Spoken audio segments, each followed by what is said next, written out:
पुराणों में लिखित कथाओं के अनुसार महाशिवरात्रि पर भगवान शिव और देवी पार्वती का विवाह हुआ था।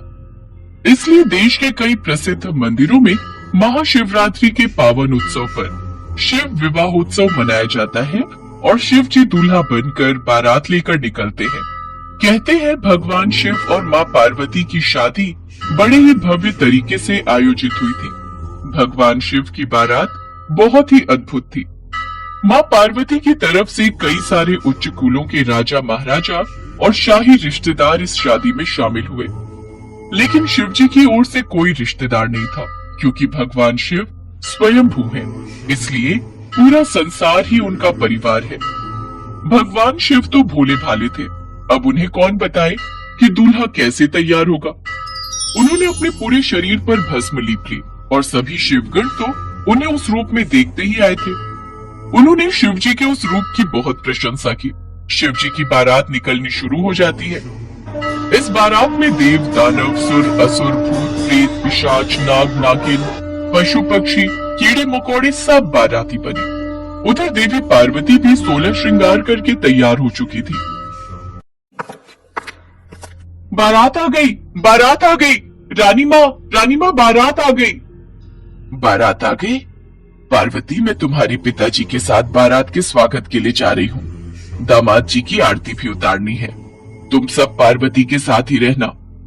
बारात के स्वागत के लिए सभी महिलाएं आरती की थाल लेकर आई। भगवान शिव की सासू माँ रानी मैनावती अपने दामाद की आरती उतारने दरवाजे पर पहुंची तो शिव जी का रूप देखकर चकरा गई। ये कैसा दूल्हा है? मेरी फूल सी सुकुमारी कन्या के लिए ये भस्मधारी? इसे देखकर तो मैं भय से कांप रही हूँ। ये कैसी बारात है? भूत, प्रेत, पिशाच मानो पूरी सृष्टि के कीड़े मकोड़े साथ ही चले आए हैं। मैं तो यहाँ एक पल भी नहीं खड़ी रह सकती। मैं इस दूल्हे की आरती कैसे उतारूंगी? नहीं नहीं, ये हमारा दामाद नहीं हो सकता। हमारी पुत्री का दूल्हा ऐसा नहीं हो सकता। अब शिवजी तो अपनी लीला दिखा रहे थे। उनके नाग ने फुफकार मारना शुरू किया और मैनावती वहीं अचेत होकर गिर गई। कुछ लोग रानी मैनावती को उठाकर कक्ष में लाए। देवी पार्वती घबरा गई। मैनावती को जब होश आया तो वो क्रोधित स्वर में माता पार्वती को शिवजी से विवाह के लिए मना करने लगी। नहीं पार्वती नहीं, तुम जानती नहीं हो, उनका रूप देखकर जब मैं डर गई तो तुम विवाह बंधन में बंधने वाली हो। तुम शिव के साथ कैसे रहोगी? अरे वो दूल्हा बनकर नहीं आए, वो भस्मधारी सारे भूत प्रेत आए हैं। मैं आरती उतारने नहीं जाऊंगी। रानी मैनावती, एक बार हमारी पुत्री की बात को भी हमें सुनना चाहिए। बारात में सभी लोग हमारी प्रतीक्षा कर रहे हैं। आप चिंता मत करो, मैं महादेव को समझाती हूँ। पिताश्री, मुझे बस एक बार महादेव से मिलने की आज्ञा दे दीजिए। मैं उनसे मिलना चाहती हूँ। माँ पिताश्री, आपको शिव उसी रूप में मिलेंगे जैसा आप चाहते हैं। ठीक है बेटी, जाओ एक बार महादेव से बात करो। माँ पार्वती जानती थी कि जब तक महादेव दूल्हे का रूप धरकर नहीं आएंगे तब तक रानी मैनावती उनकी आरती नहीं उतारेंगी। इसलिए वो भगवान शिव को समझाने के लिए उनसे मिलने जाती है। हे प्रभु, आप अपनी लीला समेटिए। मेरी माता आपका ये रूप देखकर व्याकुल हो रही हैं और आपसे मेरा विवाह नहीं करवाना चाहती हैं। हर माता की तरह उनकी भी इच्छा है कि उनका दामाद सुंदर और मनमोहक हो। इसलिए आप अपने दिव्य रूप को प्रकट कीजिए। यदि आपने ऐसा नहीं किया तो हमारे विवाह में बाधा उत्पन्न होगी और मैं ये कदापि नहीं चाहूंगी। ठीक है पार्वती, यदि आपकी यही इच्छा है तो हम ऐसा ही करेंगे।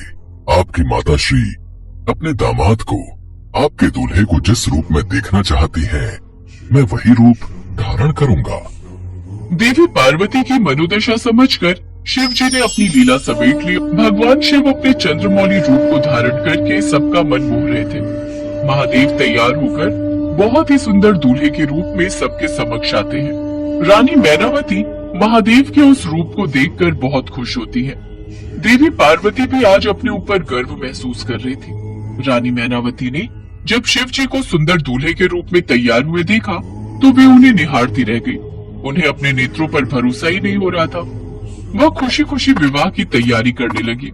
कुछ देर बाद सभी रस्मों के साथ ब्रह्मा, विष्णु सहित सभी देवी देवताओं तथा ऋषि मुनियों की उपस्थिति में भगवान शिव और माता पार्वती का विवाह संपन्न हो जाता है। राजा हिमवान, रानी मैनावती और समस्त अतिथियों का आशीर्वाद प्राप्त कर देवी पार्वती भगवान शिव के साथ साथ खुशी खुशी अपनी ससुराल विदा हो जाती हैं।